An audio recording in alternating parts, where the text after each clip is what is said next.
census tau no happen te adubu leiriba NRC mito mian sa kyam sangai kana aseng ba ko gi India machano happen singba indigenous machano happen singba singasi adu seng na khando kanda khoi census se tau bi habni tau si habni adu census ki matang da zik tongan ba organization sing aduga civil society organization na thamai ba aduga MPB mol thayo phom sida ozagi bakari opinion leim thambiyo aham maktuda elite tv yang birbo khaitara ko no khumjari aduga ngasigi ꯑꯩꯈꯣꯏꯒꯤ ꯑꯦꯡꯀꯔꯅ ꯄꯤꯔꯤꯕ ꯑꯣꯖꯥꯁꯤꯡꯅ ꯄꯤꯔꯤꯕ ꯋꯥꯐꯝꯁꯦ ꯑꯩꯈꯣꯏ ꯁꯦꯟꯁꯁꯅꯤ ꯁꯦꯟꯁꯁꯁꯦ ꯑꯩꯈꯣꯏꯅ ꯑꯍꯥꯟꯕꯗ ꯅꯩꯅꯈꯤ ꯑꯩ 2001ꯒꯤ ꯁꯦꯟꯁꯁꯇ ꯌꯨꯝꯐꯝ ꯑꯣꯏꯔꯒ ꯃꯗꯨ ꯁꯦꯟꯁꯁꯇꯨ ꯂꯥꯜꯂꯤ ꯃꯗꯨꯅ ꯃꯔꯝ ꯑꯣꯏꯔꯒ ꯗꯤꯂꯤꯃꯤꯇꯦꯁꯟ ꯇꯧꯒꯅꯤ ꯍꯥꯏꯕꯗꯣ ꯃꯗꯨ ꯑꯩꯅ ꯏꯞꯁꯥꯒꯤ ꯄ꯭ꯔꯁꯤꯗꯦꯟꯠ ꯑꯣꯏꯔꯤꯉꯩꯗ ꯃꯗꯨ ꯀꯦꯁ ꯐꯥꯏꯠ ꯇꯧꯈꯤ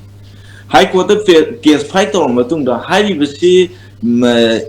ꯋꯥꯔꯜꯒꯤ ꯑꯗꯨꯒꯨꯝꯂꯕ ꯃꯐꯝ ꯈꯨꯗꯤꯡꯃꯛꯇ ꯆꯠꯅꯔꯤꯕꯁꯤ mi amana sahi mada mi ma pokadam mi amana sahi mada mi ahunga something pokwa mafam yaure adu warabadi haibase yumpham oiba yaroi haiba census se 2001 gi census ta yumpham oiraga delimitation tawba yaroi base aikoina high court ta madu case fine tawra matungda madu matam adugi political party CPIM amadi CSO sing adugi mathakta congress ta ju aikoina matam ju hairaga hairiba case fight tawra matungda high court ki order na maram oiraga madu freeze tawraga hairibase aikoi phajana aadhar link tawra matungda hairiba census se hangadamni haibase madugi order je laira matungda aduga delimitation tawba yaroi haina miyamna madu laikibani ado hauju lakni ma point di hauji manipur da census tawrani hai miyam taliba demand di census ahanbugi census 2001 gi census tu lali hai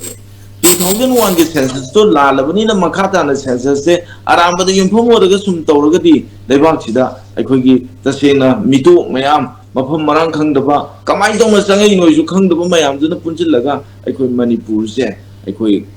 हाइदी मदु मिटोम ना पानबा मणिपुर अमो ओइरनी हाइबो खंगपदगी लमदम सिदा लेबा civil society organisation मयामना अखोई NRC update तौर मतुंगदा census तौबियो हाइना अखोई मुक तौरबनी अदो NRC update तो है बसे मसे ngasi India government की policy की मतुंग ने NRC से